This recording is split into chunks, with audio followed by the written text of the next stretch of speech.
యేసుక్రీస్తు నామములో మీ అందరికీ శుభములు తెలియపరుస్తున్నాను. మీరందరూ బాగుంటారని ప్రభునందు విశ్వాసం ఉంచుతున్నాను.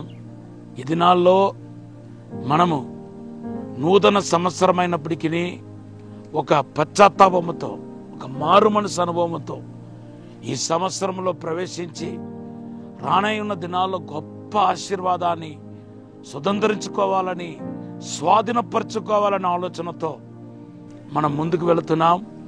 మీకు అనేక విషయాలు ఇప్పటికే మీరు నేర్చుకొని ఉంటారు. దేవుని బిడ్డలారా, గడిచిన 2 దినాలుగా తండ్రి యొక్క ప్రేమ, తండ్రి గురించి మాట్లాడుకుంటూ వస్తున్నాను. ఈరోజు మరి ఒక థాట్స్ని పరిశుద్ధాత్మ దేవుడు నాకు ఇచ్చాడు, మీతో పంచుకోవాలని చెప్పి ఆశపడుతున్నాను.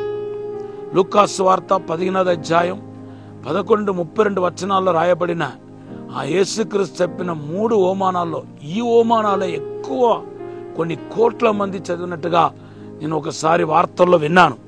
దేవుని బిడ్డలారా, అయితే దీంట్లో ఉన్న విశేషం ఏంటి, అది ఎలాగో ఏంటో నేను మీకు చెప్తున్నాను. ఈరోజు ద్వితీయోపదేశ కాండం 21వ అధ్యాయం 16 నుండి మీరు చదువుతూ వస్తే, ఎవడైనా తండ్రి మాట విని మరి తండ్రి దగ్గర ఉంటే తొలచూరు కుమారుడైతే అతనికి ఆస్తి ఎలా పంచిపెట్టాలి, రెండవది వాడికి ఎలా ఆస్తి పంచిపెట్టాలి, ఇవన్నీ చెప్పుకుండా వస్తున్నాడు. ద్వితీయోపదేశ కాండం 21వ అధ్యాయం 18 నుండి 22 వచనాలు మీరు చదివితే, ఎవడైనా తల్లిదండ్రుల మాటకు లోబడకుండా, తల్లిదండ్రుల మాటలు వినకుండా వాడిని బాధ పెట్టిన వాడైతే వాడిని శిక్షించాలంట. అంతేకాదు, ఊరు పెద్దల దగ్గరికి తీసుకువెళ్ళి అతనికి శిక్ష విధించి రాళ్ళు వేసి కొట్టి చంపాలని కూడా రాయబడి ఉంది ద్వితీయోపదేశ కాండం 21:21. ఇది ధర్మశాస్త్రం. మరి యేసు ప్రభు కాలంలో ధర్మశాస్త్రం ఉంది కదా, ఇప్పుడు కూడా ఉంది అనుకోండి, కానీ అప్పుడు అది ఇంప్లిమెంట్లో ఉంది.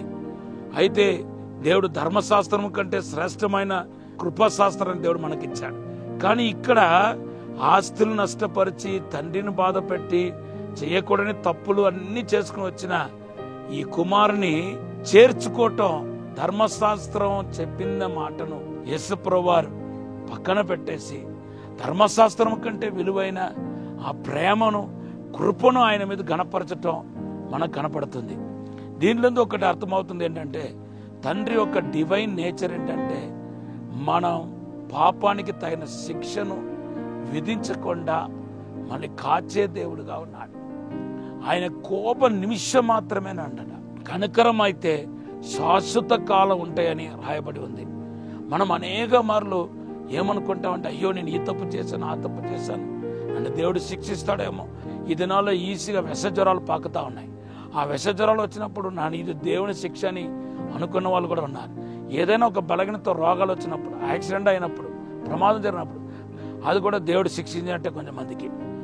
లేకపోతే అజాగ్రత్త, అటు ఇటు చూసుకుంటూ వెళ్ళి ఎవడి మీద నాకు గుద్దేస్తే అదిగో దేవుడు శిక్షించాడు, లేకపోతే నన్ను దేవుడు శిక్షించాడు, అందుకు షుగర్ వ్యాధి వచ్చింది. ఇలాగ మాట్లాడే వాళ్ళు చాలా మంది ఉన్నారు.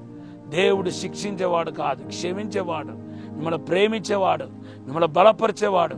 దేవుని ప్రేమను తక్కువ అంచనా వేసి మీకు ఒక రాంగ్ పిక్చర్ని మీ లోపలికి తీసుకొచ్చి దేవుని ప్రేమ నుండి మిమ్మల్ని వేరు చేయాలనేది సాతాను ఒక ప్లాను.